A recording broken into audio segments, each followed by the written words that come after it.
हमारी पोयम थी अ lecture upon the shadow. इसका हम आधा पार्ट फर्स्ट में कर चुके हैं, जिसमें 2 स्टैंजा थे और थर्ड स्टैंजा हमारा है, जिसके अंदर जो पोइट है वो आफ्टरनून यानी कि दोपहर से शुरुआत करता है अपने प्रेम की, और जो पहले वाले जो 2 स्टैंजा थे उनमें वह सुबह की बात या मॉर्निंग की परछाई की बात कर रहा था। पर थर्ड स्टैंजा है except our loves at the noon at this noon stay, except our loves at this noon stay, we shall new shadows make the other ways, as the first were made to blind, others these which come behind will work upon ourselves and blind our eyes. If our loves faint and westwardly decline, to my thou falsely thine, and I to thee mine actions shall disguise, except our loves at this noon stay. यदि दोपहर के क्षण हमारा प्रेम ठहरता नहीं है या अपने उच्चतम शिखर को प्राप्त नहीं करता है, except our loves at the noon stay, दोबारा यही बात कहता है कि जब यानी कि जैसे सुबह के बाद दोपहर होती है बढ़ते हुए, वैसे ही प्रेम में वृद्धि होकर हमारा जो प्रेम है वो अपने शिखर को प्राप्त कर ठहरता नहीं है।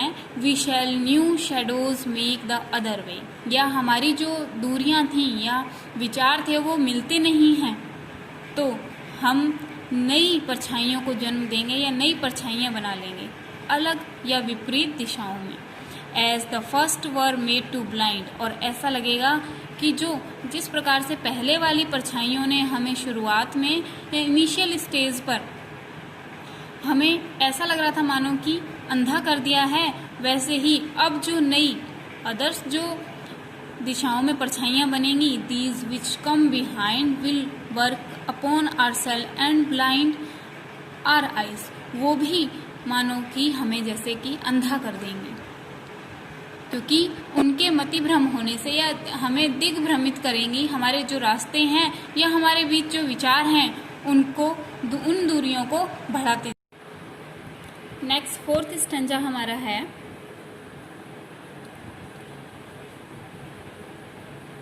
If our loves faint and westwardly decline, to me thou falsely thine. If our loves faint, faint का मतलब वैसे बेहोश होता है, लेकिन यहाँ कमजोर पड़ने से है।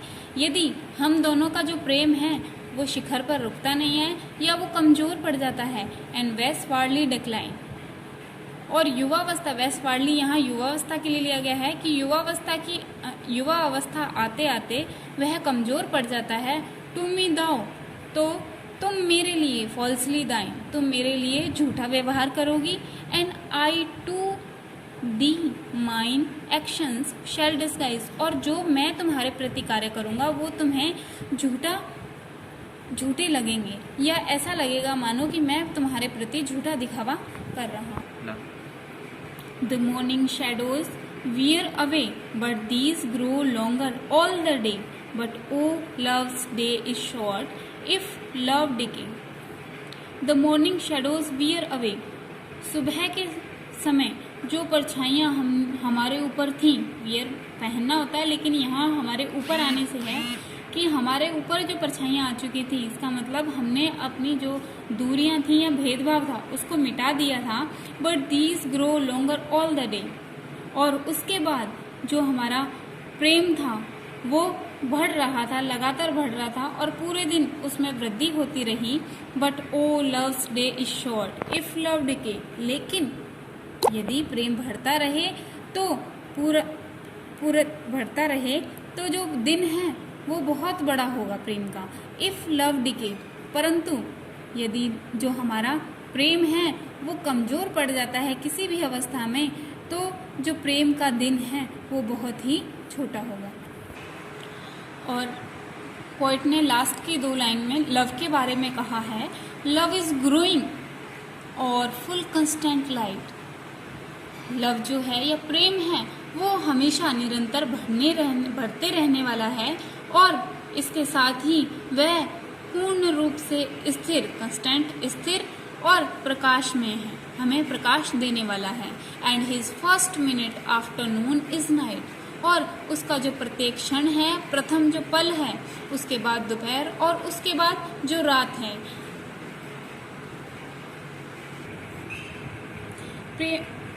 रात है, इसका मतलब यदि हमारा प्रेम जो है वो अपनी पराकाष्ठा पर या शिखर पर, उच्चतम शिखर पर रुकता नहीं है या ठहर नहीं पाता है, तो जैसे दिन के बाद दोपहर और फिर दोपहर के बाद रात हो जाएगी, वैसे ही हमारा जो प्रेम है वो तुरंत ही समाप्त हो जाएगा।